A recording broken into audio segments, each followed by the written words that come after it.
Well, Kurt, longer episode than usual of Raw, and it ended with a memorable closing segment with Roman Reigns doing some of the most talking he's done in quite a while, opposite of Paul Heyman, as he said, his former wise man, and getting into it with Bron Breakker, especially Breakker being kind of having to be held back or talked down a little bit by both Bronson Reed and Heyman, as Reigns was taking some digs at Heyman and that group. What did you think of what Reigns had to say, how Heyman and Breakker especially responded, and overall the segment that seems to be building to Jey Uso came out for the save for Reigns at the end, teaming with Reigns against Breakker and Reed? I love this segment. I thought it was one of the highlights of the show. It's finally the chance we got to see Roman talk about, what happened at WrestleMania and what happened the night after WrestleMania, ever since it happened. So it was great to hear him open up. It was great to hear him, talk down to Heyman and say, yeah, I'm not falling for this. We had a family. We were a family. You just make wrestling stables. So, yeah, I like that he addressed all of that. And I just like that, brief back and forth he had with Bron Breakker. You could clearly tell they're giving Bron Breakker more time and they're giving him more to work with, especially considering that Rollins is going to be out for however long. So I liked how they did that little back and forth a little bit, especially when Roman said, right after Bron Breakker was talking, I didn't even hear what you just said. Your mic's probably not working, so here's this one. And then he just tosses him the mic, and then he hits him with the Superman punch. Yeah, it was really good stuff. Yeah, they definitely sold SummerSlam in this segment a hell of a lot better than CM Punk and Gunther did in their segment, because for the main event of night one of SummerSlam, they made it so unexciting and so uninteresting to watch that match. But with this segment here, it did get me excited for SummerSlam and did deliver. It gave us exactly what we wanted as far as the follow-up from last week. And obviously, even though it's not official yet, we're probably going to get that tag team match. I've been calling that in my reviews for the last month and looked like it's finally going to happen. And I'm all here for it.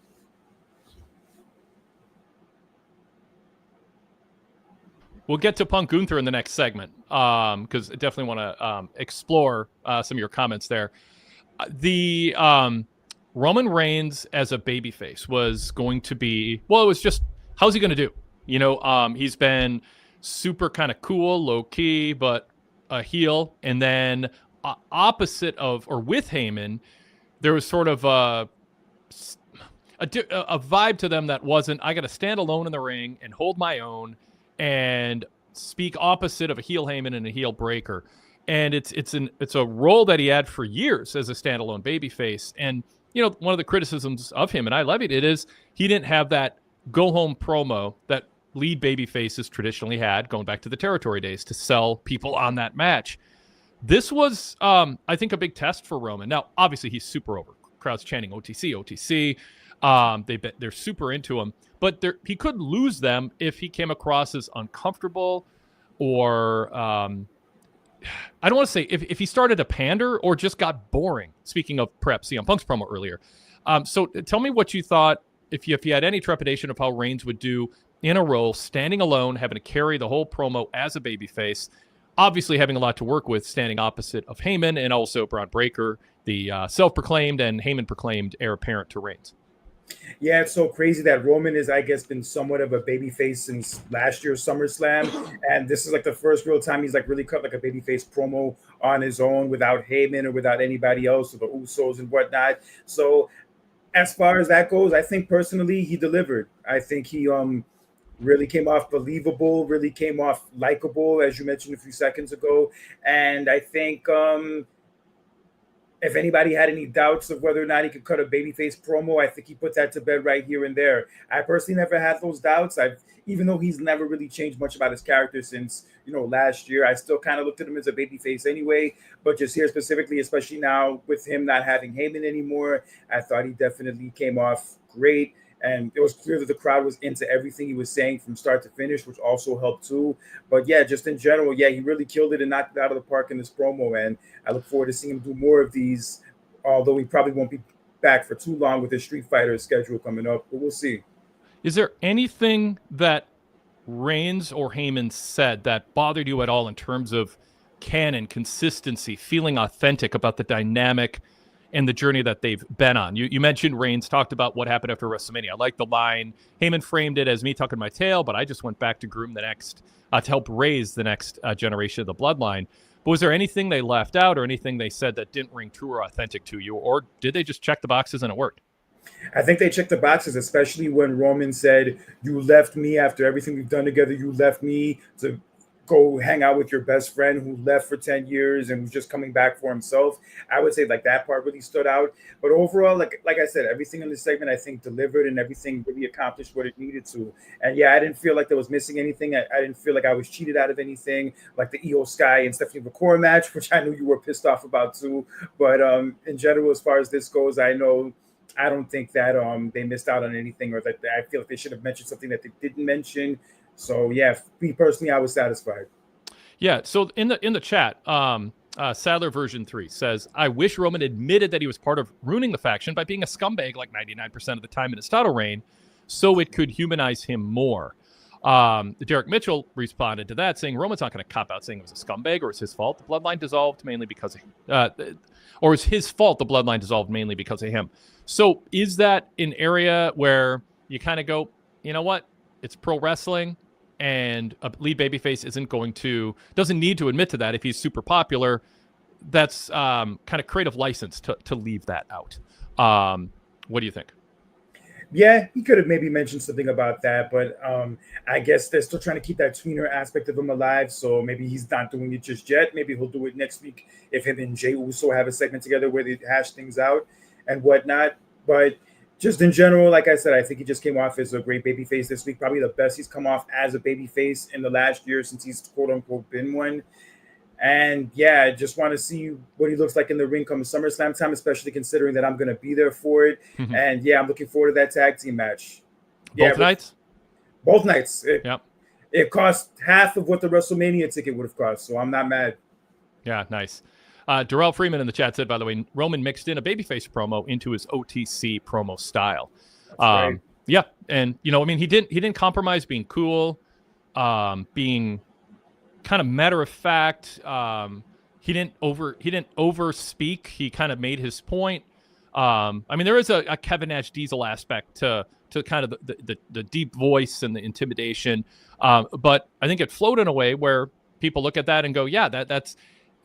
And the reason I bring this up is he was gone for so long and he's been so popular with OTC chants. People can imagine something that isn't going to match reality and be a letdown. And I didn't think this was. I thought this was like really solid, cool babyface Roman Reigns.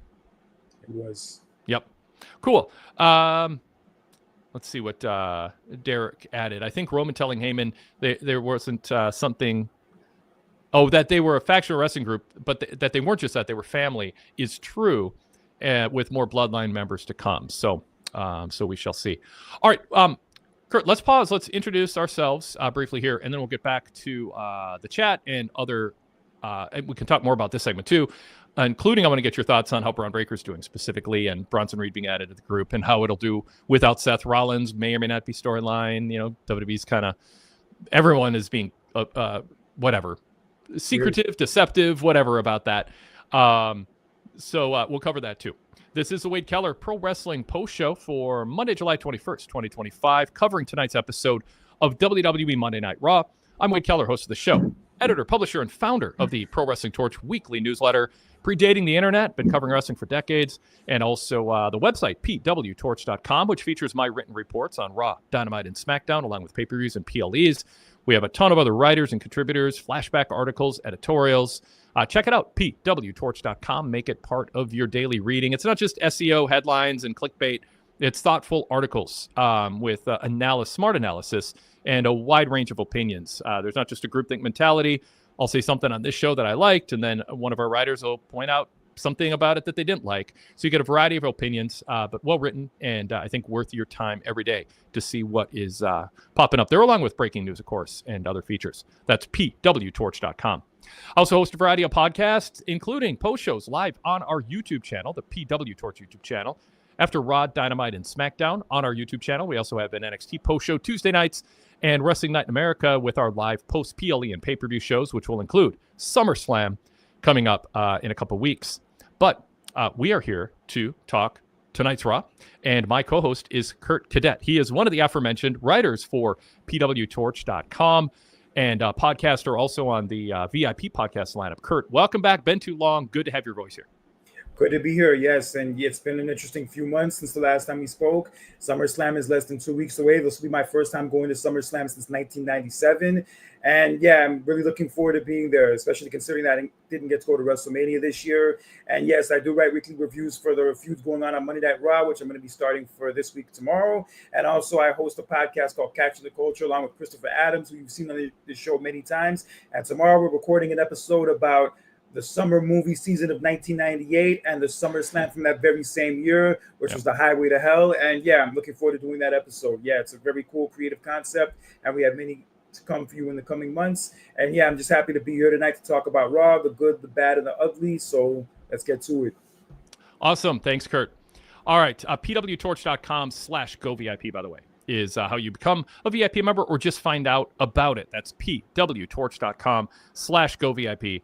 Articles, newsletters, interviews, podcasts, retro radio shows dating back decades, over 20 years of podcasts, roundtable reviews, podcast roundtables after every PLE and pay-per-view since 2005 or 4. We have over 20 years of content. And then we have hundreds of retro radio shows, including my old show on KFN radio back in the 1990s. Real deep archives, and you can just it's one rabbit hole after another. You can learn a lot about the wrestling industry and its evolution and our coverage of it. Journalistic approach. We are not affiliated with, paid by, or siding with blindly any wrestling company or wrestler. And I think that comes through in our coverage, and I think there's value in that. There's a lot of other people who are very pro one group or another, or fan clubs for wrestlers. That's how kind of wrestling journalism started in the 70s going into the 80s. It was fan club bulletins for wrestlers, but our approach is just, give it journalistic coverage that I think this big entertainment industry deserves. And you can get a taste of that coverage. And right now, part of the VIP podcast feed is our PWTorch VIP podcast vault, where we make it really easy for you to listen to our podcast from 18 years ago, pretty much on the anniversary date of us running them. And right now, we have had a series of our podcasts covering the Chris Benoit family tragedy. Just day after day after day coverage for weeks. And that is all available when you go VIP. You can also dive into the Pro Wrestling Torch newsletters covering the highs and lows. And there's highs and there's lows covering this industry. Scandals and deaths, and then also triumphs and breakthroughs. You can see what we had to say about it contemporaneously with the VIP membership. But we're here to talk Raw, as I said, and you can participate in the chat. We encourage you, if you're watching us live, be part of the show. Type your questions into the chat or your comments. We'll discuss them live and put them on the screen. We'll always read them on the air so our listeners on the podcast audio-only side know what we're talking about. So you will be not just seen but heard. So do that if you're watching us live on YouTube. You can also email us, wadekellerpodcast@gmail.com. wadekellerpodcast@gmail.com. That is open to people who don't watch us live on YouTube but want to be part of the show. So if you watch Raw, Dynamite, or SmackDown, email us and during the show, and we might read your email on the air, and you can listen back to it later. And then finally, if you're a VIP member or Patreon supporter, we have a link in my TV reports or on the Patreon page with a link for you to be a video caller or an audio-only caller. If you turn off your camera, that's fine too, just like our Blog Talk Radio days. All right, with that taken care of, Kurt, I said that I wanted to talk to you about Heyman's group and how Bron Breakker is doing. Durrell in the chat said tonight showed that Bron Breakker needs a whole lot more work. Standing across the ring from Roman Reigns really showed a lot. He's got the look, but he needs more. How do you think Breakker is doing? I think he's doing well so far. Definitely Roman outclassed him on the mic, which was to be expected, but at least they're giving him mic time. At least they're giving him chances to talk. He's never going to get better at talking and become a better promo unless you give him a chance to be a better promo. So even if he stumbles, even if he has a few bad segments here or there, you have to give it time. But just overall in general, with that aside, I feel like he's been knocking out of the park as far as being in the stable. Basically, I could just tell from the time this stable was established the night after WrestleMania that this whole thing was just established to get Bron Breakker to that main event level, circa like what Evolution was for Randy Orton and Batista. That's kind of like the role of Bron Breakker. And I guess you could maybe say to a degree Bronson Reed is too, but this is clearly like a vehicle for Bron Breakker to become a main eventer by WrestleMania next year. And with Rollins out, whether he's actually legit out for a long period of time or if it's a swerve or whatever it is, if that's the case, that he's out for a long time, then Breakker's really going to shine and really going to be given the ball in a way probably he wasn't going to be given it so soon. So I think he could probably pull it off, even if it is a little soon. But overall, like I said, what I've seen of him so far has been great, and I'm looking forward to seeing what more he even does. And I could even see a scenario where he even pins Roman in SummerSlam in a tag match. Imagine how big that'll be for him as far as elevating him to the next level. Very, very well put. Breaker, in terms of being a WrestleMania headliner, how soon is it where that can happen, and what are you still waiting to see for him to be at that level? Better promo skills, but that'll come in time. But I could definitely see him being in the main event of WrestleMania next year in Vegas. I could definitely see that happening. Maybe a match between him and Jacob Fatu, maybe a match between him and Punk, or him and Roman if they want to stretch it out for that long. Yeah, there's many possibilities of where it can go. But as far as how like this whole stable's been going, I could definitely see him being in the WrestleMania 42 main event, or at least one of them. And finally, as far as this goes, Paul Heyman, how is he doing in his role? He's trying to keep Bron Breakker calm without Seth Rollins there. He's clearly taken on the true leadership role in that faction, where he was kind of sharing it, if not being deferential to Seth in the early stages of this new faction. Standing opposite of Reigns, did you buy him pitching Reigns joining them? And do you just think Heyman is coming across as entering a new phase of him as a manager, giving us a new version? There was the Advocate, there was a Wise Man. Just talk about how you think Heyman is doing. Yeah, I think now it's going to be different with Rollins gone. Like, yeah, he's definitely going to take more like a leadership role, because obviously with Roman and the bloodline, he was in the background. And even with Rollins being the leader, he was also in the background too. So now with this whole scenario, yeah, you're going to see a lot more of that leadership in him, kind of like when he was the Dangerous Alliance manager, which I would like to see. I think he could still pull that off at this stage in his career. And I think tonight he did a good job with all of that. I didn't buy for a second him trying to pitch Roman to be their new leader, to be their new tribal chief, or whatever he was trying to say. But that's kind of what you expect him to say, like in this kind of situation. With Rollins, his whole meal ticket being gone, he goes back to his old meal ticket, but the old meal ticket's not buying it. So in that sense, it worked. I didn't have anything against it. And yeah, I'll always be a fan of Paul Heyman's work. I'll never find like a scenario where I think he sucked at this, he sucked at that. I mean, certain scenarios he was put in, he tried to make work, but it just wasn't going to work out. Like, Curtis Axel being one example. But over here, as far as what he did tonight, I thought he did well. And yeah, I think Roman's going to get his comeuppance on Heyman probably come SummerSlam. Even if he doesn't win the match, I think he's definitely going to get a spear on Heyman. Let's introduce some comments as we've been talking here. David in the chat, welcome David, says Heyman's faction is extremely flat without Seth. I'm glad his absence forces Heyman to talk more, but that group needs more established star power. Do you agree with that, Kurt? Would it benefit? Is Breakker not quite ready, and it could backfire in a sense if he's the top guy? Now, it's also possible Seth is back soon, maybe attacks Roman at SummerSlam. And there's been a wide array of speculation, but if Seth were to come back, pretend he was too injured with a knee injury to do anything, but then he rips it off and pretends he's already recovered from something that they exaggerated or withheld how serious it was from everybody. He attacks Roman, knocks him out indefinitely. Seth is back. Then it's not a concern, and we might be less than 2 weeks away from that. I'm just throwing that out there as one of an array of possibilities being speculated.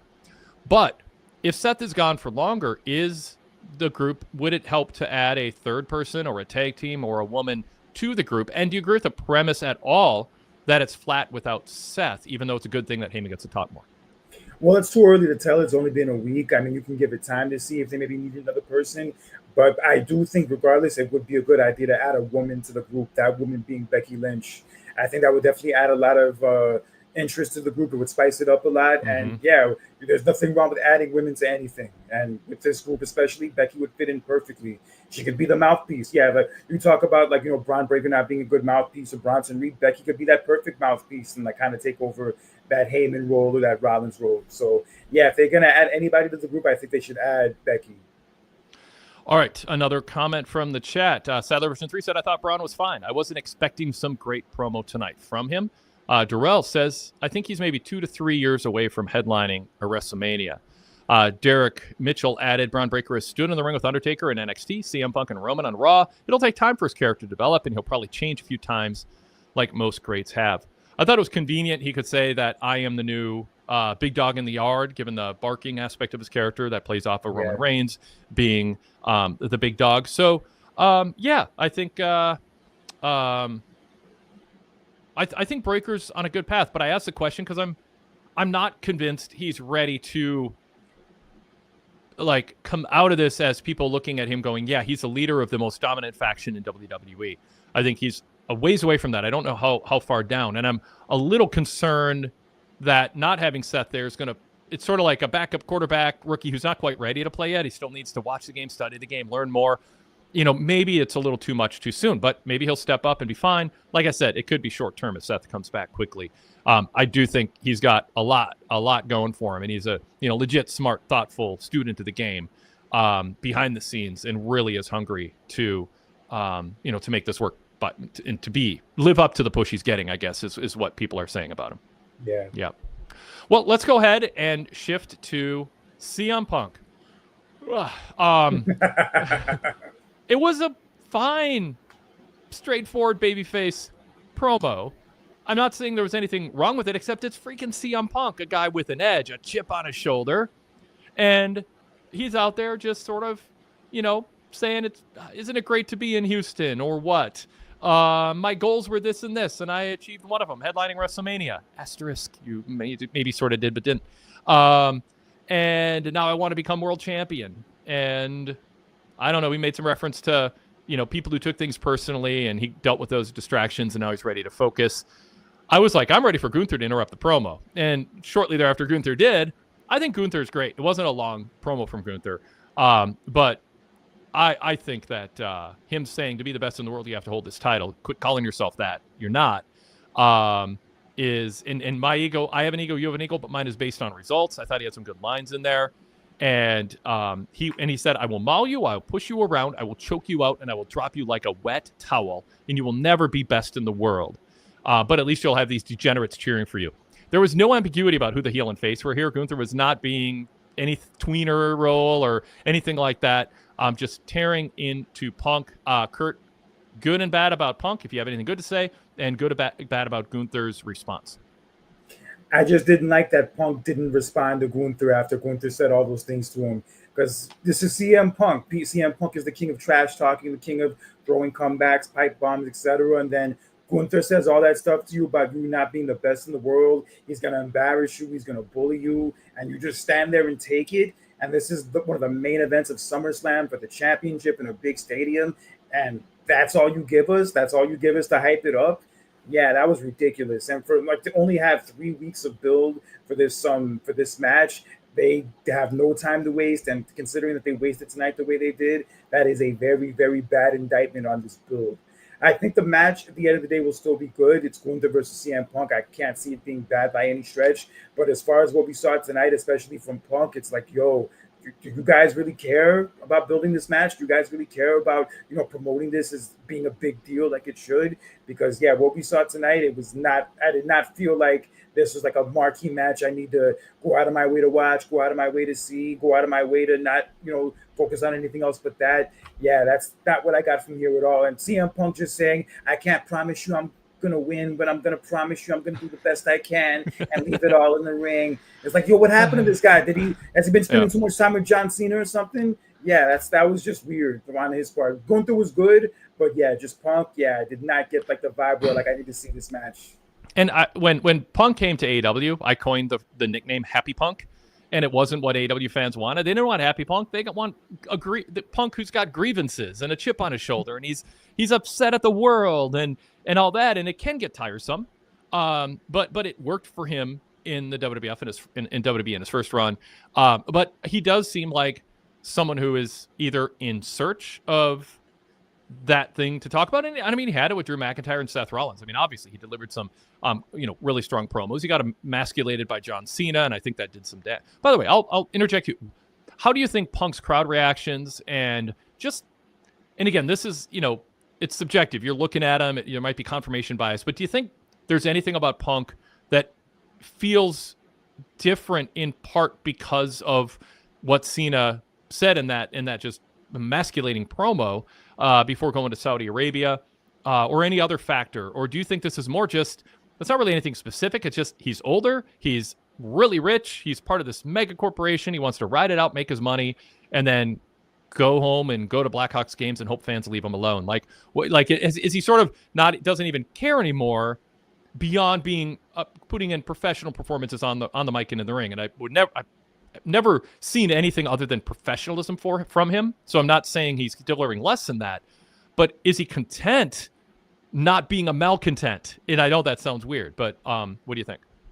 Yeah, I think at this point he's probably content with just like whatever he gets. So, like I said, like what he said earlier about, I don't care, know if I'm gonna win or lose, but I'm gonna do the best I can. If this was CM Punk in 2012, he would have been like, I'm gonna win, I'm the best in the world, I'm gonna retain my title, I'm gonna show you this, that, and so and so. But yeah, we'll be getting from CM Punk in 2025. I will say, if there's anything that's affected Punk, it's the fact that that feud with Rollins went on for way too long. Like after WrestleMania, I was kind of getting bored with it. It was kind of the same thing every week. Punk attacks Rollins, Rollins attacks Punk, yada yada yada. So that kind of like took away from a little bit. If anything, it was that. I enjoyed the Cena stuff, the stuff he was doing with Cena for the time it lasted, like the rap battles, the Cena pipe bomb, and all that. So as far as this Gunther feud, I think probably a part of it is the fact that they just like kind of feels like it's thrown together, like it should be one of the biggest main events of the year, and it's kind of something they just threw together last minute. Probably Rollins' injury maybe had something to do with it, but yeah, I can maybe see why like he's not inspired maybe by the work he's being given right now and the material he's being given right now. I think he can eventually get out of it. I think he still has like the skill and the ability to. I just think he needs like better work and just something that he could sink his teeth into, like that McIntyre feud was last year and that Rollins feud was up until WrestleMania. Comment in the chat from Sadler version 3. This is the problem with starting a feud 2 weeks before a pay-per-view. Punk had nothing to say about Gunther because they have no beef. Yes and no, but if you're paying attention to what Gunther has done in his title reign, there's parts of Gunther's future that I think a super invested Punk or a super invested writer writing for Punk who kind of knows his voice could come up with to talk to Gunther about, and maybe this is coming next week, but talk about Gunther feeling superior to everybody else. There's clearly a difference between CM Punk, the Blackhawks fan who wears a hoodie and wrestled in basketball shorts most of his ROH career, and then Gunther, who's this pretentious suit. Well, you got to be careful. He might sound like he's talking about Cody, but this pretentious suit-wearing snob who looks down at people. No, Cody doesn't look down at people, but there are aspects of Gunther's presentation that's very fastidious, kind of like Cody. But mostly it's Gunther like deconstructing Gunther a little bit, going, Gunther, you come out here and you act like you're better than everybody else, but you throw these compliments out there that are empty, but you always end with this insult, this cheap shot that shows how truly insecure you are. And my strategy going into this match is I can get in your head. I know what's going on with you. There's some traits about you that some people would say remind me of me, even if we come from different worlds. I don't know. Again, I don't want to write Punk's promo. I'm just sort of freestyling like some ideas there, but there are aspects of things that Gunther has done, including what he did to Jey Uso in their build, that Punk could call on. And it's sort of like Punk came to the territory this week, doesn't know anything about Gunther, and gave a generic babyface promo about this world champion who has a long IC title reign. That's the only history he really mentioned. So I think there is more material, even if it's not personal between them, like it is with Seth and, whatever. I think there's more material there than we got. And to me, it felt kind of a little boring from Punk. And I do think there was more to work with than Punk brought, which makes me think Punk was being professional and basic, but there's not an edge there. Yeah. One thing I said in my review last week after the gauntlet match is that I was really looking forward to the promos between Punk and Gunther. I figured Punk, as good as he is on the mic, and Gunther, as much of an asshole as he is on the mic, I said, yo, this is gold heaven. And just what we got tonight, that was very, very far from that. Yeah, Gunther was good. Like Gunther saying what he said about like saying the difference between you and I being best in the world is that I actually have credibility in mind. Me saying that actually produces results. Like that stood out. That was good. But yeah, just for what I was looking forward to as far as promos between these two, I did not get that at all. Like they have maybe one more week to give it to us next week before SummerSlam to get us excited and sell this match. But unless we get that, yeah, this is gonna be a long build to SummerSlam, even though you have very little time to build to SummerSlam. And yeah, just all I can say is hopefully, fingers crossed, this match better be good, because with a build like this, if it doesn't turn out good, then it's gonna be one of the things we talk about at the end of the year where we just say, what a miss WWE had on this feud. And part of I think what's disappointing about this segment isn't just the content in and of itself, but that I didn't feel anything was left for next week. Like there was nothing that was said that's going to make me think, oh, I can't wait for Punk to respond. The camera lingered on Punk afterwards, and he just looked like I'm going to soak up what Gunther said. He could have, the thought bubble could be Gunther made some good points.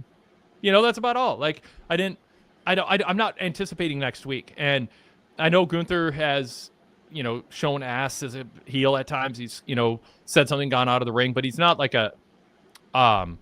he's a heel where you can rattle him.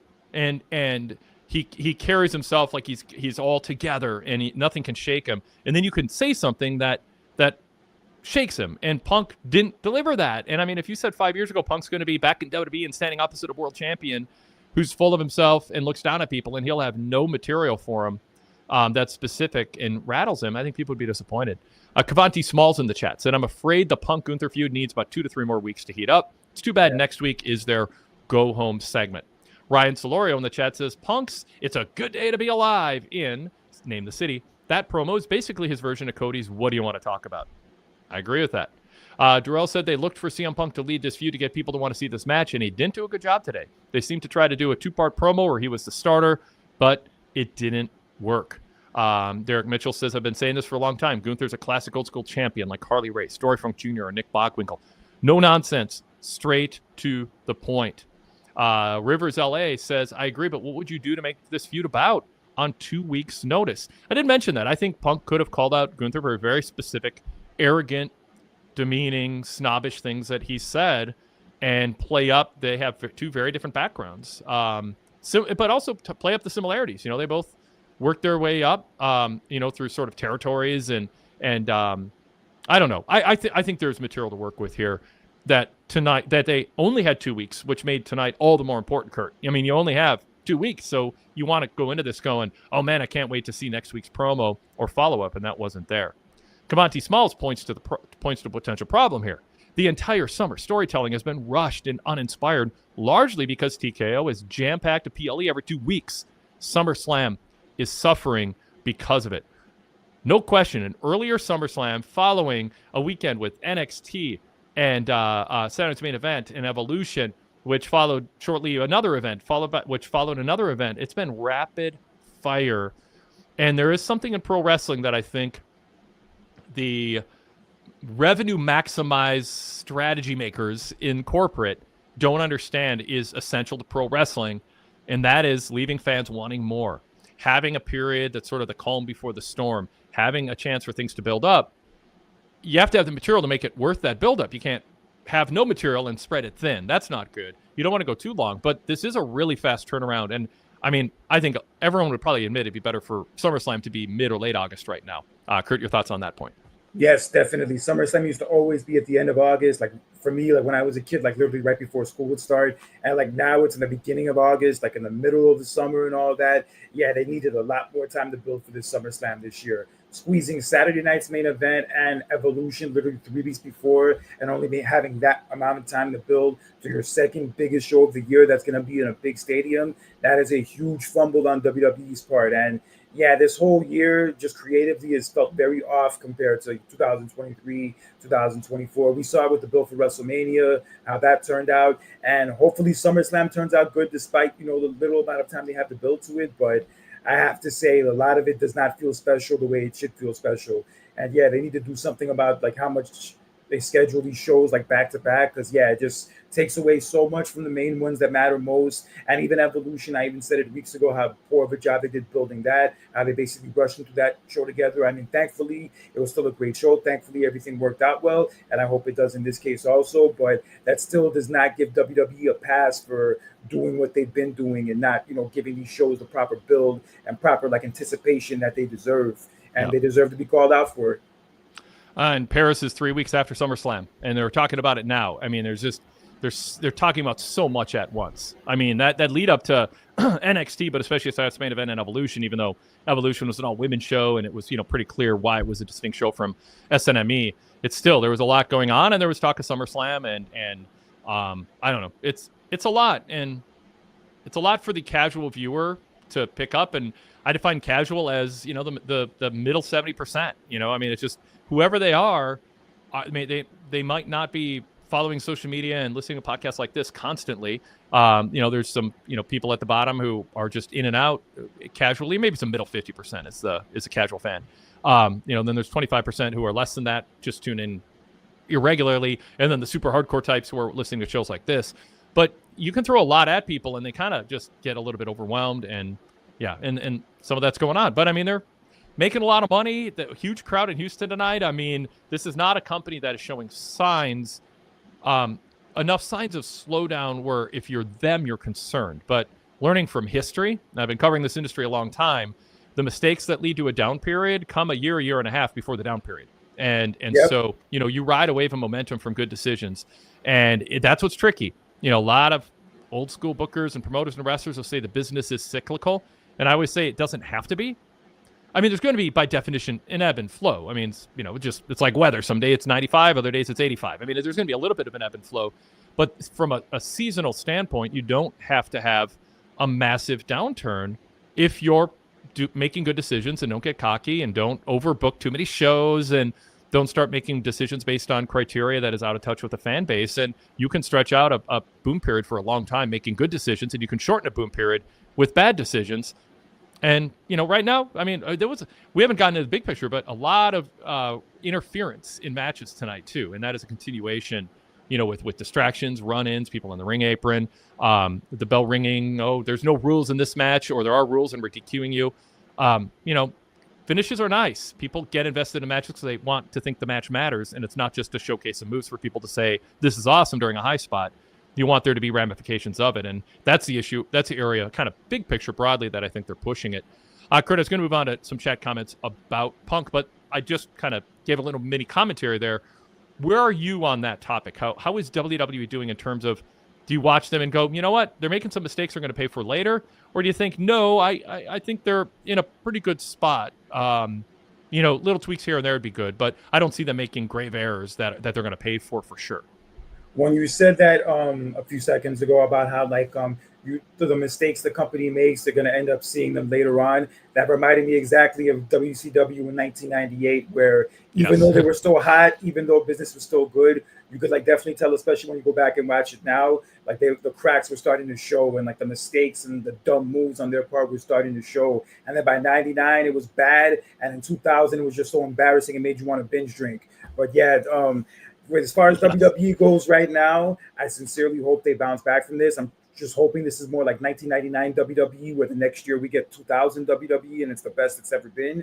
But as far as right now goes, I've said it before, this year has definitely been a step down from 2023, 2024. I mean, parts of it has still been good. Most of the show, for the most part, is still solid, but there's noticeable cracks and noticeable flaws that you just can't ignore, from the teasing of storylines, the teasing of angles, and never delivering on them. The Rock. And just the way they built WrestleMania this year, and the way John Cena's heel turn has gone ever since it happened. And now with SummerSlam and all these other shows feeling rushed and feeling just scrapped together when they need proper build and proper attention. Those cracks a little bit are starting to show. And another thing that's kind of going to be interesting to watch next week is the premiere of that new show about the writers, and getting into the writers' room and the behind the scenes aspect of it, the Netflix show. I'm not sure how I feel about that. I'm not sure if that show is kind of necessary, but hopefully it doesn't. It's necessary if you want to give Netflix content, and if you're Triple H and you want to be the star of a show because you don't like not being in the spotlight. And I'm a little worried this show is going to be mostly, and I'm worried, but I'm not convinced yet. So I want to be real clear. I'm not prejudging. I'm just letting you know what my worry is going into it, which is it's going to come across as if Paul Levesque came up with an idea of how to make a show all about Paul Levesque. Because he craves the spotlight. And I hope that's not the reason they do something dumb, which is pull the curtain back more than is frankly healthy for a genre that, as much as people understand it's scripted and orchestrated and predetermined, has a mystique to it. And when you pull the curtain back, as much as this show is promising or suggesting it's going to, it can take one of the last vestiges of mystery away, especially when it's about storylines that have just happened or maybe even aren't complete yet. That's my concern. However, the teaser they gave tonight, I think, made a lot of people go, well, that clip was already on YouTube. What's this story? I mean, what's the big deal? Why did they show I Show Speed and this storyline with Tozawa? That's not unreal. That's just Triple H pretending to deal with a crisis that was scripted. That was unreal. That was such a weird. I mean, they've implied there's going to be, they've said there's going to be writers' room, insights, and I think they all just want to be, the football coaches in these ESPN backs, behind the scenes shows, and I don't think they fully thought this through, or they have, and they don't care because they just want to create content. And Paul Levesque wants to be on TV. I don't know. We'll find out in a week. Kurt, anything you want to add to that? Yeah, like I said, most of the product is still good. I still enjoy most of it, but yes, I would be lying if I said I didn't notice a lot of the cracks, a lot of the faults they have in certain things they do, some of the non-finishes, all that good stuff. And I'm just hoping it's just a rough patch they're going through. I'm just hoping it's just a little kind of dry spell, certain companies go through and they can eventually bounce back from it. If this is still going on next year, then I'll be worried. But until then, I'm going to be patient and I'm going to just give it time. So going back to CM Punk, some chat comments here. Kavanti Small said, I'm afraid the Punk and Gunther feud needs about 2 to 3 more weeks to heat up. Too bad. Next week's their go-home show. So that's where we left off with some comments. Now, there's more. Whoops, I covered that one too. So here it is. Darrell says they looked for CM Punk to lead this feud and get people to want to see this match, and he didn't do a good job today.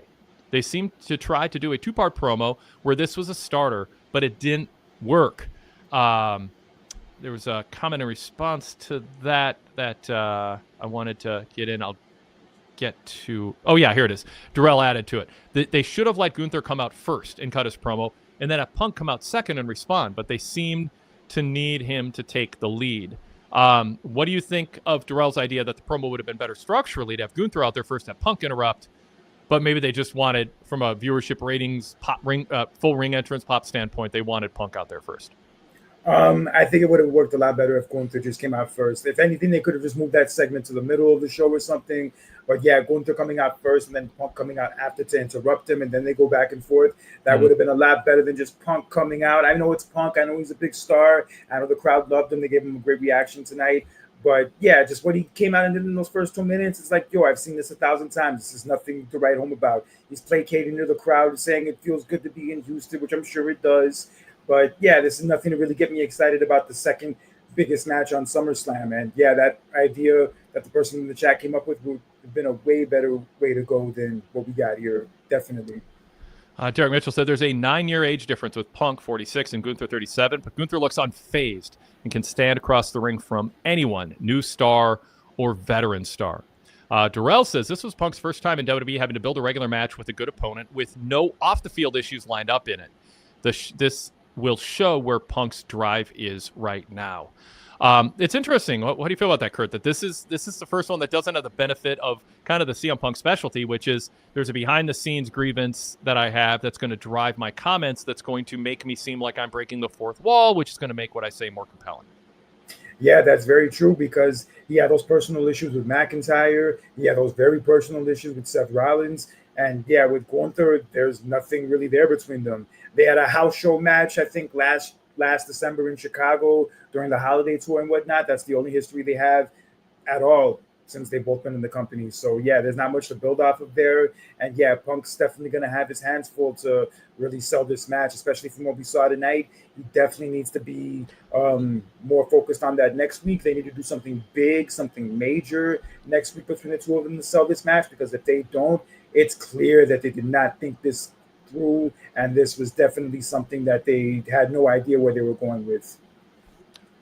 Kurt, would you, if you had to choose based on salary cap considerations, as all these NHL, NBA, NFL teams have to, do you keep Gunther or Punk if you sign him to a 3-year deal right now?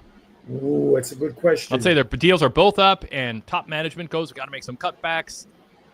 Who'd you rather have for 3 years if you're WWE? It hurts me to say this, but as much as I love CM Punk, I got to go with Gunther. Yeah. He's younger. He's in his prime. He's very good on promos. He's a great heel. And Punk is still great. Punk can still put on good matches. Yeah, this is not to bury Punk. It's to point out how good Gunther is. I mean, we can frame it that way. Go ahead, Kurt. Yeah. Yeah, just Gunther, I just feel like he has a lot more great years left in him. He's practically my age. He's 37 years old. And yeah, just between the two of them, I think you keep Gunther because he's somebody you can still have around for years to come. And Punk, he's getting closer to the end of his career than he is to the beginning of his career. So with that being said, yeah, I keep Gunther. Question from Danny Tuchito. At what point do we stop judging Punk promos based on who he actually is today, rather than constantly expecting the pipe bomb throwing superstar? Maybe he's not full of piss and vinegar anymore.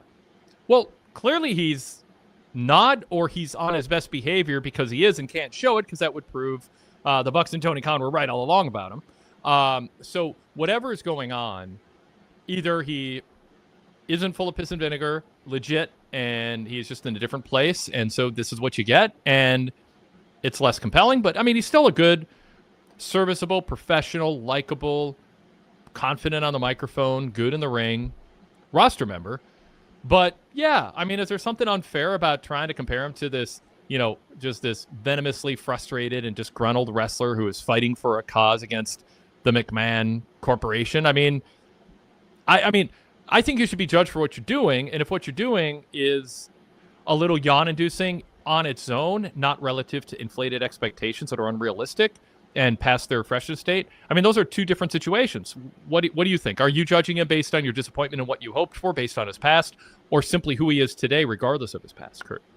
As far as him as a person, I judge him more on who he is today as opposed to who he was. But as far as a performer on the mic and in the ring, I judge him by what he's been doing for the last year. And with that Drew McIntyre feud and that Seth Rollins feud, he was full of piss and vinegar. He was throwing pipe bombs. He was throwing shots at them. So why would I not expect him to do that in this situation with Gunther and to keep doing that in whatever feuds he is in? Because he's been giving us that for the last year or so. But yeah, of course I expect that from him at this point. Yeah. If he's a happier person, if he's a better person, he's a better communicator and all that, that's great. I'm very happy that he had that growth in his life. But as far as what I see on TV, as far as that product goes, I want to see blood, not blood per se, but I want to see, that you two legit don't like each other and you two want to tear each other apart. And that's the whole thing of wrestling. That's why I became a wrestling fan, to see this person and that person have a issue with each other, have a feud with each other, and they get into the ring to settle it, but they don't act like they're friends. They don't act all nonchalant about it. They show that, I'm gonna make an example out of you, and it's gonna be brutal and it's gonna be violent. So yeah, that's what I expect to see. And if I'm not getting it, I'm going to be a little disappointed, admittedly. Yes. Derek Mitchell says, this is the first storyline where CM Punk doesn't have any personal animosity and it feels blah. No doubt they'll have a good match, but no way in WWE canon can he beat Gunther. Is there something to that also? Is CM Punk physically not a shell of his former self? Because that's overstating it, but I throw it out there because as I want to qualify, I don't think he's a shell of his former self, but there was something about him that always had to be in his prime to get away with not being physically imposing. And now that he's not in his prime and he's less physically imposing, although I think he's working in the gym and trying to make up for that in some ways. He never had the neck trapezoid muscles in his career till this year. Or trapezius? I don't know, whatever. Traps. Traps. Traps. Yeah, I use the long version. I should have said traps. Where's Gorilla Monsoon? You need him.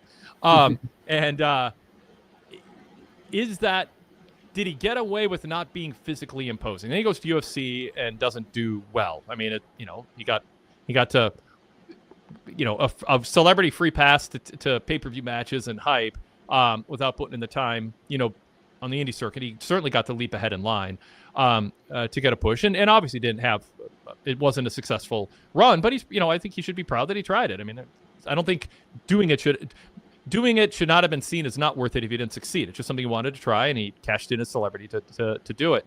But that said, it was in front of the public eye. And so he doesn't bring with him Brock Lesnar, Kurt Angle, Chad Gable, Ken Shamrock credibility. Just Ronda Rousey credibility. He doesn't bring that with him, even Shayna Baszler. So now he's a guy in his technically late 40s and was never physically imposing, and he kind of moves around like a guy who's a little bit beat up. So I think what we're seeing with WWE and maybe Punk's promos is kind of a realization that he is in a different place now. Ryan Solario says it didn't help that Punk got injured when he came back. JC Scooby 1976 says it feels like WWE's neutering Punk at times. They're trying to go overboard. And I don't know if it's trying to neuter him as much as just accepting that he's in a different place. We're kind of riding out his main events, but he's not even what he was when he first came back to AEW, because we've seen more of him. The novelty of seeing him in the ring again when we thought we never would has worn off. Now he's just a guy in the roster. He's got to survive on his own in 2025. So I don't know. What do you think, Kurt, as far as maybe it's not just his promos and that he's not full of piss and vinegar? Maybe this is a guy in his late 40s now later 40s, and he's riding out what he's got left, and he's content with that. And maybe Punk fans have to just, kind of lower their expectations for that. But it does kind of come across as a little empty when he says he's best in the world, but he doesn't fiercely defend that, he's going to prove it against Gunther. He's sort of resigned to, well, maybe I will, maybe I won't, as the point you make, Kurt. Yeah, I guess in that sense, yeah, he is in a different place now, and he is older. But I still think he has that CM Punk aura to him, where like, yeah, I guess he could make up for like that lack of physical intimidation aspect. He still has like that star power in a sense to make up for it, and also yeah, just the pipe bomb and the mic skills. He still has that too. Like even in this stage in his career, he can still pull it off. And even though we haven't been seeing it in this feud, I don't think that it necessarily means that he doesn't still have it. But yeah, you could. But yeah, he's definitely a different person. He's definitely in a different place in his life. And yeah, some of that does come across on screen, and definitely came across on screen tonight. And hopefully he can find that within himself to be more imposing in whatever way he can be imposing, because if he doesn't, then whatever feuds he ends up doing for the rest of his career, they're just not going to have that same spark. A couple other chat comments, and we'll move on to other topics from Raw away from Punk Gunther. David says they should do some video packages on Punk's 2010s run. That might go a long way to establish what made him great to the newer audience, given he's lost that edge. Sadler Version 3 says, I see why they had him sit there, because they wanted the fired up Punk promo to come next week, but I think they played this wrong because they need 2 weeks of fired up Punk promos. Derek Mitchell says, this is not old school Ring of Honor where everyone has honor, respect, decorum. I want to see some fire in CM Punk's belly. He's competing for his world title, his first WWE championship in 15 years. Danny Tachito says, I'll say it for the umpteenth time, Punk's promos are toward the end of a heel turn. He said tonight he's not promising anymore, but also said he was going to pull out all the stops. So are we seeing baseline promos for Punk at the end of a babyface run that maybe he's a little bored of? He might be bored with his babyface persona right now and the material he has to work with, and it is setting up going heel. And when I said, and I don't know how this works out, I'm not endorsing it by putting it out there, but if there needs to be new leadership in Heyman's faction and Seth is out and Roman turned him down, does best friend CM Punk come into play as far as that goes? Does Punk become a mentor to Bron and Bronson? Are the pieces in place for something like that to make sense and resolve an issue? And then maybe Seth comes back after that decision is made without his input, and that leads, I don't know. I don't want to get too into the details on it. That's too far down the road. What do you think, Kurt? It sounds appealing. Yeah, I wouldn't mind seeing Punk as a heel again and a mentor in this case, but Heyman turned on him at WrestleMania. He cost him the main event of WrestleMania. So why would Punk join forces with him again? Because he loses to Gunther, and he feels he needs an edge, and he's willing to sell out because he realizes he's coming up short. I propose that. I don't see it. But yeah, I can't see him joining forces with Heyman again after Heyman just turned on him, even with that happening. Yep. Yeah, I can't see it. Yep. I mean, I don't know that fans would buy it. But if Punk goes heel, he can't be on the same brand that Heyman's a heel on. Like, you kind of have to have them be apart from each other. I say turn him heel and he could feud with Cody, because I wanted that match at WrestleMania this year in the first place. So if they turn him heel and have him feud with Cody, I'm all for it. Yeah. Let's see. Isaac Faulkner says the same group is not doing it for me. It's bland, generic, and completely predictable. I love Bron. I think he'll certainly be a huge star, but his role here is not working at all. Kind of going back to that. Another comment on Punk. Well, Derek Mitchell says this is an old school Ring of. Oh no, I already covered that. Okay. Let me. I'll catch up on the live chat in a minute here and throw some stuff in here. But Derek Mitchell said, I personally don't want to see a Heyman and Punk reunion for a third time, even as heels. So, and then Derek Mitchell added, CM Punk might be like Paul Pierce, not incredibly athletic or great physique, but could compete at the highest level. Now he doesn't bring any threatening or physical threat to a challenge against Gunther. All right. Let's, Paul Pedram, sorry, one more. Maybe this is the start of a story arc ending up with Punk realizing he lost his edge. I guess, does that mean then he regains it, or he just retires quietly as a millionaire, cashing in a few extra checks before going away? I mean, obviously they want to make more money with Punk along the way. All right, let's talk about some other content on this show. Those are the two big storylines. What do you think is the third thing that you think is a talking point from tonight's Raw, Kurt? The Becky, Lyra Valkyria, and Bayley stuff. Yep. So what do you think? Talk about it. As far as Bayley goes, I think there's only one thing I can say, and I know JD's not going to be very happy when I say this, but I'm going to say it anyway. I smell a heel turn. I smell a heel turn. Yeah, from what we saw tonight, she is turning heel. She is turning heel. Give some examples. What stands out? She protested to get the title match with Raquel and Roxanne behind Lyra's back, and like Lyra didn't want to be a part of it in the first place. So it's kind of clear that she kind of has like an MO going on. And even throughout the match, like Lyra didn't feel like she was into it, didn't seem like she was into it. And then from the way the match ended, where like Lyra got pulled off of the apron by Becky and attacked, and then she wasn't there for Bayley to tag her in. So Bayley's gonna have a chip on her shoulder and an axe to grind because of that too. So yeah, she's turning heel at SummerSlam or afterwards. It is happening. I could even see them making her the guest referee for the Lyra and Becky match. It would not surprise me to kind of get her involved in one way or another. But yeah, her babyface days are numbered. It is over. It is finished. But I'm all here for it though. So what is Bayley's top value for the next year and a half? Like, can she become a bigger deal than Becky Lynch or Naomi and Bianca Belair and Jade? Like, is there a storyline and a performance that you can see that she has in her that would get her there? Or is she a utility player, a veteran, but she's a second-tier player, but let's get the most we can out of it? I could see her feuding with Lyra after SummerSlam. Like, Lyra wins the belt back, and then her and Bayley feud with Bayley being a heel. So I could see them, doing that feud for a while. And Bayley could maybe eventually win the title from her and have a little bit of a run with it.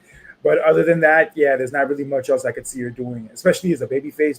There's just nowhere else she can go as far as that goes where it would be interesting. So as far as the next year or two, I could see like that role being one she could play in, and she could maybe do a feud with Rhea later on. Her and Rhea never really feuded with each other, so I could see them doing something with the two of them. But yeah, other than that, yeah, there's nowhere else I could see Bayley going. But I do like how it's starting to tease that a little bit. How it's starting to move things in the direction of that, and that Bayley's like showing different aspects of herself and like showing like the slow cracks, because yeah, it's been like kind of stale with her for a while now. It's starting to feel less stale, and I want to see how much more they build with this in the coming weeks. Lyra Valkyria, a lot of people observing her performances seem a little shaky, inexperienced, crowd response not really connecting with the crowd not responding to her. As she continues to mix with Becky and Bayley, and there's like top star, she's not having to carry segments on her own. She is out there with top stars, which can work for you or against you. It can elevate you because you're in the mix, but it can also make you seem like you don't belong on the stage with them. Are you seeing improvement, big improvement, little improvement, no improvement? Where are you on Lyra? Obviously, WWE management and creative and Paul Levesque especially I believe in her and want to try to make this work. How, is it worth the investment so far? Definitely. She's been killing it in this whole feud with Becky. I've been saying it in my few tracker reviews for the last few months. She's really elevated ever since this feud with Becky started after WrestleMania. Her mic skills, her match quality's always been great, but especially her mic skills and her ability to tell a story that way, yeah, it's been top notch. And she's like been really making the most out of whatever opportunity they've been giving her. And I even said when this whole Becky and Bayley thing started with her in the first place, it was all designed to get Lyra to that next level. And it feels like it's working now. And I think SummerSlam is going to be her crowning moment.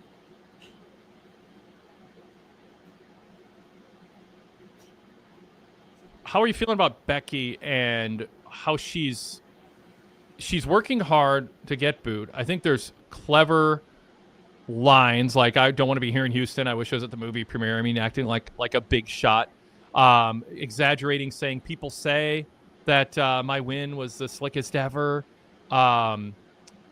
She used a kind of an old school term. She's Lyra's bogarting titles. How dare her? But then she admits, "Why bogart? I held multiple titles, but I was a groundbreaker. I was a trendsetter." And with Lyra, it's out of selfishness. Like there's this hypocrisy. Well, she'll just frame it in a way that you look and you're like, who do you think you are to have this total obvious double standard? Do you believe your own crap?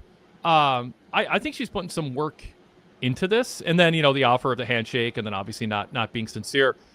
Does that add up to an effective Becky Lynch heel at this point, where fans kind of go, genuinely they get pulled into it, or in a meta sense they go, you know what, I can boo this version of Becky? Do you think she's pulling that off, Kurt?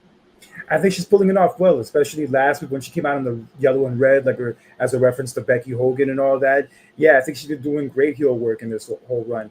I even liked her heel work, like in the feud Bianca Belair a few years ago, that people were kind of mixed on. Yeah, I think Becky's a great heel. I think she's probably doing an even better job with it here. Like just the way she comes off, like very obnoxious, like very full of herself and all that. Yeah, she just really pulls it off well. I'm hoping she plays a character like that in Happy Gilmore too. I'll definitely get a kick out of that. But in any event, yeah, I think she does great heel work, and she's been doing wonders for Lyra, and I'm looking forward to seeing what they do at SummerSlam. I just wish it would be a ladder match. I was hoping it would be, but it doesn't look like it's happening. Anything else on that segment in that group? I thought it came off well. I like the back and forth with Becky and Lyra, where they added the stipulations of you don't get another title shot if you lose, or it's going to be no disqualification or count out. And just the way that tag team title match ended, where Becky pulled Lyra off the apron and kept Bayley from getting the tag, and then Bayley ended up losing the match. I thought that was perfectly well done. And so, yeah, I would say other than the two main segments, this is my favorite part of the show. Also, the Sheamus and Rusev match is very good too. Yeah, you got to have some hard-hitting physical wrestling on your shows periodically, and they're providing it, and they're working hard. I mean, 15 minutes, just hard-hitting match. I mean, it seems like Rusev and Sheamus just went to management goals. We want to do a series of matches against each other. Let's go do that, and that's what we're getting. All right, I want to talk about Dom and AJ with you next, or in a moment. There's some fun stuff to get into. I want to get your thoughts on AJ dressing up as different people, showing up in the background. But we got Rivers who called in. Let's see what Rivers has to say here. Rivers, welcome. Thanks for calling. What is on your mind about Raw tonight? Hey, guys. How you doing? Can you hear me okay? Yeah, sure can. I was actually just going to mention how much I enjoyed the Sheamus-Rusev match. It's one of those that I settled into thinking, I've seen this a million times before. And then I got pulled in. It was a nice old-school kind of in-match story. And actually had someone who doesn't really watch wrestling watch that match, and they were able to kind of get it instantly. You didn't need all this in-ring talking. It was just kind of a boom. I understand what's going on. Okay, so I'm going to make this quick because no one else will care about this. But I have something to say about that Unreal advert. Yeah.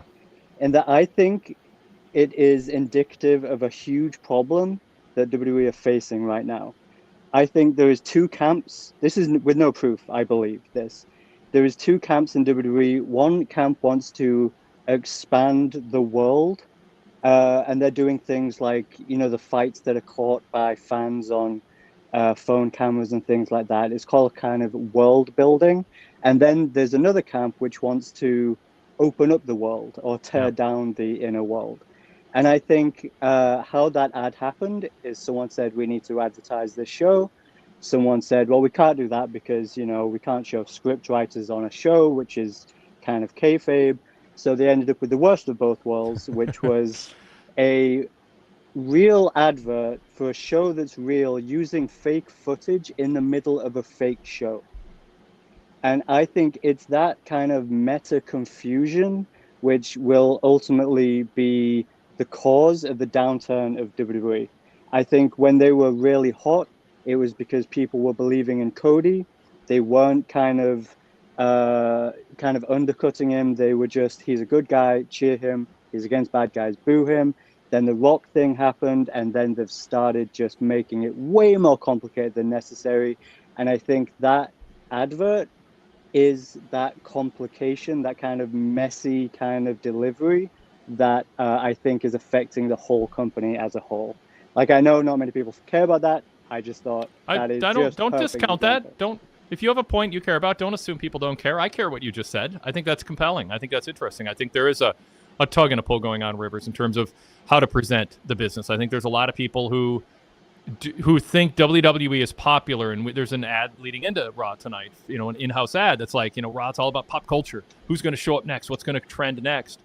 And when you think, I'll use, my famous restaurant analogy, when you think it's more about the snarky Twitter persona that you have, or fun, irreverent commercials, and you lose sight of delivering hot food at a good price to people quickly in a clean environment, and you start just thinking it's all about our image and trending and all that on social media and with catchy commercials, they'll think your brand is cool, but they won't want to eat there.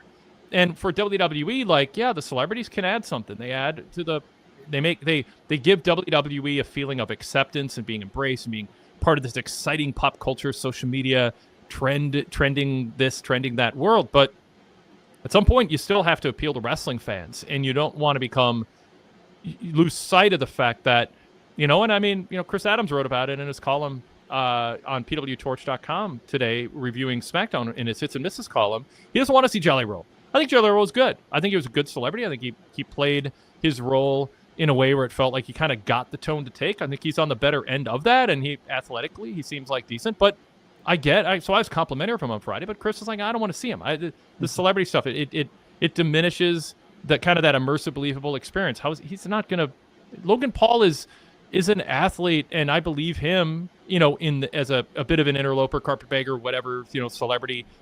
But he shouldn't be in the ring with Drew McIntyre and Randy Orton in a match. That's lame. But WWE execs go, but mainstream publicity. He's going to do a bit on the Tonight Show, and it'll get us social media views. So it is a constant battle, and I think WWE Unreal is part of that, Kurt. I think there are people who are like, we want. It's not about pretending it's real. It's about not explaining every single detail in letting people see every detail that takes any mystique away from it.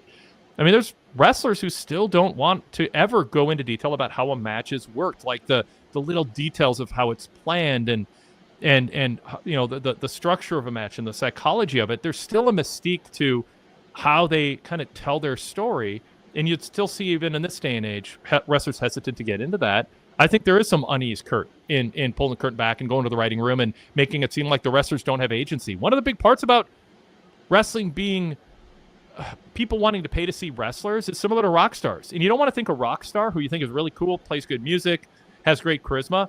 You don't want to see a documentary showing that rock star does exactly what the producers behind the scenes tell him to do, what to say, how to act, how to dress, what phrases to use, what hairstyle to have, what lyrics to have. You don't want to feel like there's nothing authentic and real, that he's just being told what to do and he plays it. But I don't know that everybody in WWE management understands how important it is for these wrestlers to be sort of autonomous rock stars in the eyes of the fans, and you don't want to take that away from them. Kurt, your thoughts? Yeah, definitely. It takes a lot of mystique away, and it takes a lot of the mystery surrounding wrestling away. I mean, we all know it's scripted. We all know they don't really hate each other and all that. But I don't need to see, for instance, Liv Morgan and Rhea Ripley being buddy backstage and hugging each other and taking selfies together backstage. I want to keep the illusion alive, at least on screen, that they don't like each other and that they have a feud with each other. Yeah, just certain things like that I don't think are necessary, other than creating content. I don't think that they serve us any good, really. It's not really something we need to watch or go out of our way to watch. I remember, it kind of was under a microscope, back in the day compared to now. The Hitman Hard Wrestling with Shadows documentary being one example. But now it just feels like they're trying to expose everything and show us everything. And even on social media pages, I'll even see two wrestlers who are feuding with each other, showing a video together, showing each other hang out together or something. Do you remember Braun Strowman, Kurt? And I can't remember who it was. He just tried to kill somebody with a tractor or something, and then they were in Europe, and he showed those two smiling together at a tourist attraction, and he posted it on social media, and everybody's outraged, going, "We get it, but don't flaunt it, don't shove it in our face." And it's crazy that it does what you just said. It doesn't cross some wrestlers' minds. It's not just the behind the scenes people. Some wrestlers don't understand. Mickey James once told Pat McNeil in a podcast 15 years ago, or give or take, or more than probably a dozen years ago. We get too familiar with fans sometimes. There should be some separation where we are on a pedestal. They're paying to see us, and we can't be too familiar and just smiling in vacation photos with the wrestler we're feuding with, completely out of character. That stuff has a history of happening, and I'm with you. I think it takes away from I think there's value in mystique. Go ahead, Kurt. I know I jumped in. Yeah, I remember when Hacksaw Jim Duggan and Iron Sheik got arrested for that whole incident all those years ago, when they got caught with drugs in the car. The main thing Vince McMahon apparently was upset about was the fact that they were feuding with each other on TV and they were seen traveling together, even more than the drugs. So yeah, you think of that era back then where they really kept kayfabe alive at all costs, and you see what's going on right now. It's what the hell has the world come to? Yeah, it's crazy how much they show us now and how much they give us now. I mean, some of it's cool, some of it I like, but other parts of it, it's I wish they would not show that.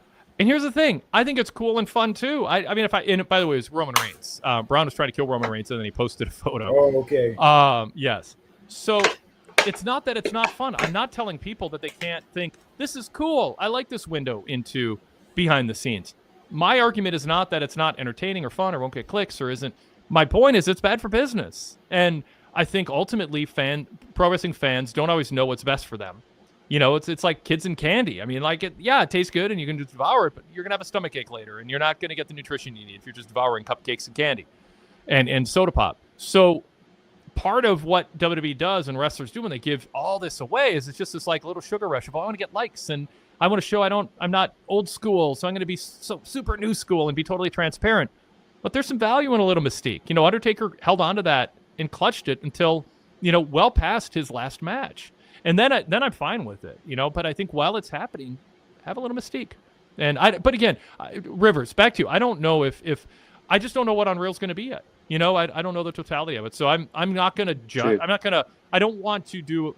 I mean, I've sort of already done it, but I don't want to do long commentaries about something that may be completely different than what I'm either critical or complimentary of. I mean, we got a week to wait, so we'll see. No, but I think you're on. The choice of footage in the ad was interesting. Yes. I'll just leave you one. I think WWE is so insecure about what it is that it actually mistakes its strengths for weaknesses. Yes. I think any other TV show would kill for the interactivity of blurring the lines between characters and real life. Like, we know Bryan Cranston isn't Walter White, but if there was some ambiguity there and they were able to run a Twitter account as Walter White, that would be something any other form of entertainment would kill for. WWE seems to be so insecure that they are throwing that out. Also, I think the pulling the curtain back is to show they think how secure they are, but no other form of entertainment needs to do that. No film is saying, hey, we're going to release a show about how we wrote this film. They are just happy with the art form that they put out and say, you enjoy this. And I'll even cut if I watch a movie and then there's DVD days, there'd be like a director's cut where the directors talk about and the writers sit around and talk about the decisions they made. I'm fine with that after I've seen the movie and I'm done with those characters. But wrestling doesn't end. The characters don't end until they retire or, whatever the circumstances are, usually retirement. Yeah, which is something that every other form of entertainment would love, but WWE has and just shun away from it. So the point is people don't have to think that, I think people think Roman Reigns is pretty close to who we saw tonight, a guy who wants to be with his kids. I mean, I've reported that for years. It's not like even before he was super open about it. Like, Roman's just a family guy. And he wants to he wants to do what he's told to make money, which is a quote on the Sam Roberts podcast early on when he's trying to find traction as a babyface. He does see this as a business, but what you see is this genuine dad who just wants to be a great dad and be a professional in the ring, and kind of look around at some of the people going bonkers and losing their heads over stuff and just kind of be like, that's not me. I'm pretty chill. So I think people think they know Roman pretty well. That plays into his character. You can amplify real aspects of yourself to play into money-making aspects of your presentation. But when people say, well, everybody knows wrestlers are actors, that's not who they really are. We know Bo Dallas isn't exactly like that. Well, fine, but until he's done playing that role, I don't want to see the other version of him. Don't actually give me specific, concrete information that I can see and hear and know that defines how different he is from what I see on TV. Just leave it open to my imagination, but let me enjoy. The only exposure that I have to all these wrestlers is who they are on TV. Don't give me conflicting information. And they don't do it anymore, but during, an era, 10 years ago, they'd always show, heels at charity events. And I was like, the heels can go to charity events, but don't film them. Don't include it on Raw and SmackDown and video packages. There's plenty of baby faces you can show. Don't show heels who you're trying to get us to boo and resent doing in their spare time charity work. It was so dumb, but that I think plays into Rivers, what you're saying. There are people in corporate who they think people know it's fake, so it doesn't matter. It's just like TV and movies. And it's not. It's more like I would say it. Stand-up comedians who play the same character their whole careers. People want to believe that character is real. Sometimes it is. Sometimes it starts out that way, but isn't later. And sometimes it never was. It was just a gimmick. But you don't want them breaking character. Stephen Wright, I never want to see Stephen. He's an old from the 80s, but that just deadpan humor, look him up. He's great. I don't want to see the real Stephen Wright. I never liked whenever he broke character on talk shows, even ever so briefly. So even though he wasn't exactly like his character in real life. that's what it's like. You have a whole career playing that character. Keep that going. It's an old conversation, we've had it many times, but I think this Unreal show is a relevant modern reason to revisit it and see where current management is. Rivers, you want to add anything? Just quick couple of things. If your Twitter handle is your character's Twitter handle, it's in character. I've never understood why they're allowed to tweet personal stuff under gimmick names. You can have a second one if you want.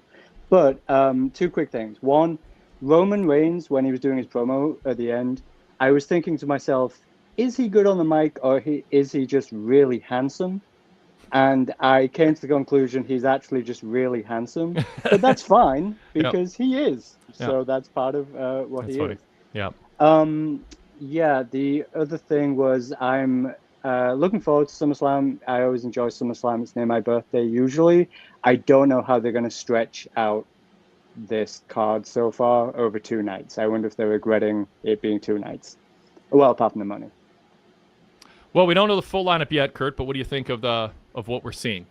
Is it going to support 2 nights with the top matches they have to work with? I think they'll probably be able to fill both nights. I mean, so far they have about 7 matches so far. And yeah, I could see them adding at least another 5 between now and then. We have both title matches. We have like 4 women's matches. We have both tag matches. Yeah, both of the tag team matches. So yeah, I could see them adding at least 3 or 4 more matches. And yeah, I think they should be fine. Yeah. Danny Tuchito, by the way, says, I agree that this Unreal show is going to be the worst of both worlds, like Rivers surmises.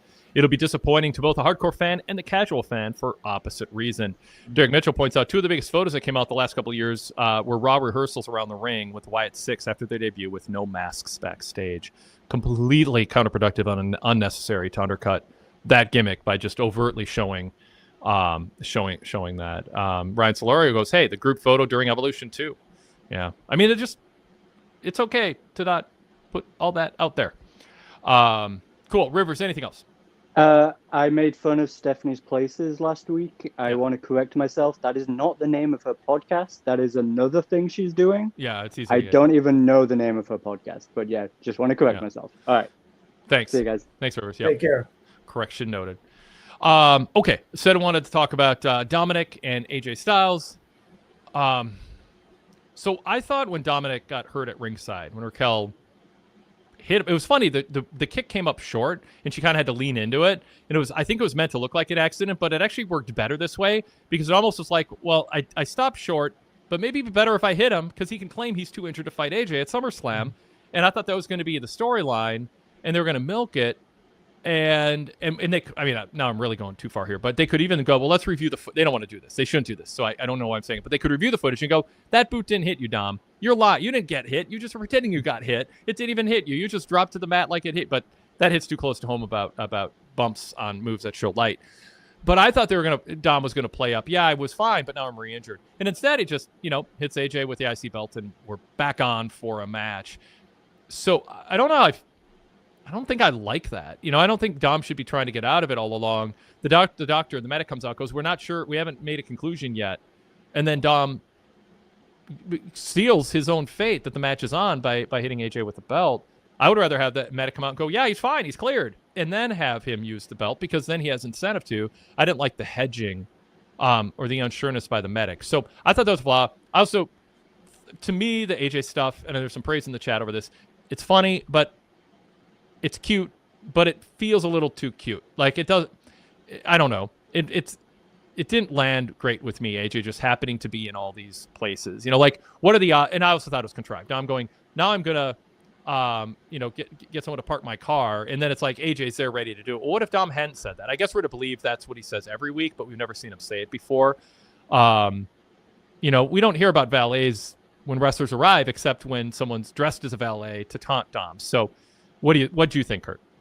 I liked how it stretched out throughout the night where like one scene AJ Styles was still the valet driver. The other scene he was like the medic at ringside, and I cut like Dominic to act like he wasn't hurt anymore, like after he was pretending to be hurt.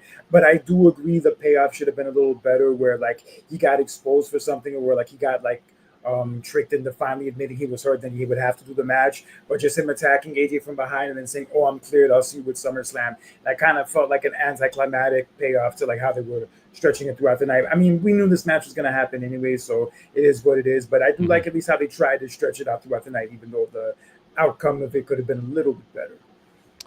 Yeah, Dom is great. Crowd's chanting for him during a match he's not even in. Kurt, how big a star is Dom going to be 2 years from now as a baby face? I think he'll be big. I think he'll be huge. I'm looking forward to seeing him at SummerSlam. It's funny, I've never seen Dominic live. I've never seen Dominic live once, so it's going to be nice to see him live for the first time. And yeah, I think he's been doing a good job. I thought they were going to maybe do the feud with him and Finn Balor by this point, but I guess since Liv's injured, they kind of like decided to hold back on that for a little bit. But yeah, this is a fine little showcase for him at SummerSlam. I know realistically how this match is going to end up. But yeah, it's been fun while it lasts, and yeah, we'll see what happens there. David in the chat says, a crazy difference how AJ Styles was presented as a star at TNA last night versus how he was presented like a clown tonight. Damn. Yep. Darren Lilly's got his report on the TNA pay-per-view from last night at PWTorch.com or ad-free, PWTorchVIP.com for our VIP members. Another good reason to go VIP is just have a nice, clean, fast-loading website where the ads are. Instead, you got links to VIP content. Just kind of nice. I mean, you got to have ads to run a free site and do what we do. But if you ante up a little bit, we'll give you that ad-free experience. So check out Darren's coverage of Impact TNA every week, including the pay-per-views. I mean, that's a little bit cute. Mark Biscotti says, AJ is a star. It's time WWE remembers that before it's time for his retirement program. All right, let's go to an email from JB from Detroit. So after a 513-day buildup, the A-Town Down Under breakup happens off screen. What'd you think, Kurt, of Grayson Waller going, Austin Theory is injured, and now I'm looking to move on? It's a waste. They were teasing this for the last 2 years, and they teased it again 2 months ago, and they just dropped it again. And now all of a sudden tonight they say, oh, we're not a team anymore. We're broken up. They might as well. Yeah, it doesn't even matter anymore. Like, I lost interest in that whole thing a year ago, and I thought they would maybe do something with it when they brought it back up in May, but then they got back away from it again. So that point, I would just said, I'm done with this. So, like, when I just saw that tonight, I'm like, okay, who cares? Next segment, please. Yeah, what a waste. Yeah, it's just that storyline is a prime example of that. Even though WWE's creative is a lot better now with Triple H compared to what it was with Vince, it's still not perfect and it still has holes. And that storyline is one example. Yeah, horrible. New Day's heel turn too.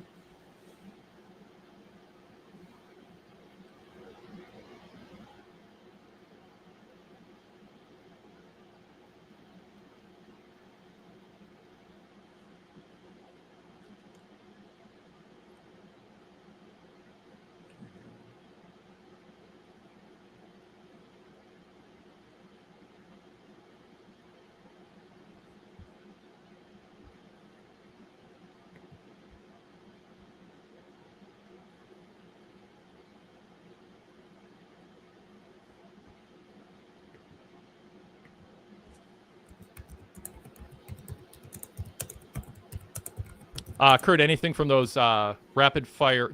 Was I muted while reading JB's? Yeah, I was about to send you a message. Normally graphically it says I'm muted if I talk when I'm muted, but I have the email covering my own screen, so I'll read that. JB says, I hate to say I feel as though Punk has been phoning in the most generic, boring promos lately. I really wonder if this alleged treatment of him backstage the last few months has taken his heart out of it. That being said, Gunther killed it. He's always so believable, and he was able to kill the what chance without even addressing them. I hope they put him over Punk at SummerSlam. And not necessarily related to Raw, but will AJ Styles wrestle one more match in TNA? Perhaps at Bound for Glory? I think so. And finally, I'm not sure pandering to the crowd, Roman, will work the best for this OTC version of him. As always, love the show and go VIP. Kurt, any thoughts on any of JB's points there? A counterpoint to our positive review of Roman. Like I said, I think Roman did great in what he did tonight. I think it was the best version of Roman we could have gotten at this stage, especially with Heyman turning on him. I think he did what he needed to do. And yeah, Gunther is still knocking it out of the park with these promos. He was really good in that mini feud with Goldberg. I thought he really killed it in those promos. And yeah, just with Punk tonight, he owned him on the mic. And I was thinking that same thing that's funny that was brought up about like the treatment of Punk in recent months, how he didn't win the Royal Rumble like he maybe thought he would have won. And that match at WrestleMania, even though it was the main event, it was like really weird that it was a triple threat with no prize and whatnot. So yeah, maybe they've been treating him a little bit differently, and he might not be happy or be as into what he's doing now. And it's starting to show in this feud here. But yeah, from the way this feud is going, there is no way that Punk should win the title from Gunther at SummerSlam. That would be a waste. Yes. Kurt, anything else you want to bring up from Raw before we sign off? And we didn't talk about the tag match, New Day. That was fine. I mean, it was cool that LWO won. It'll be a fun match with them in Judgment Day. That'll be good. And also the Io Sky and the Stephanie McCoy match. That was very good, but I just knew when they made that match for tonight that there was going to be no set winner. It wasn't going to happen. And lo and behold, we did not get a set winner. I know, bummer. All right, very good. Well, just want to remind people, we'd love for you to support us with a VIP membership. I'm going to put details on the screen for our YouTube viewers, but all our podcast listeners can go to pwtorch.com/govip for full details on signing up, all the options, including Patreon, Spotify, your Apple account, credit card, debit card, PayPal, different tiers, different benefits. You can get a 7-day free trial by searching PWTorch VIP on Patreon or on Spotify. You can also get a free trial with your Apple account. Just search PWTorch VIP in the native podcast app, and you'll see the PWTorch VIP logo pop up, and you can upgrade and unlock the VIP shows within that. Or get a full VIP membership, pwtorch.com/govip. That gives you access to the ad-free website, archives, a customizable RSS feed compatible with Apple Podcasts, all very automated, no advanced settings and passwords to enter on the podcast apps. Full details, again, at pwtorch.com/govip. Thanks again, Kurt. Looking forward to more writing from you and more podcasting from you. Thanks for joining me tonight. My pleasure. Been great tonight. Yep. Thanks, chat. As always, you guys keep adding comments and keeping the show vibrant with different opinions and insights. So, as always, a shout out to you guys for your contributions. As always, thanks everybody.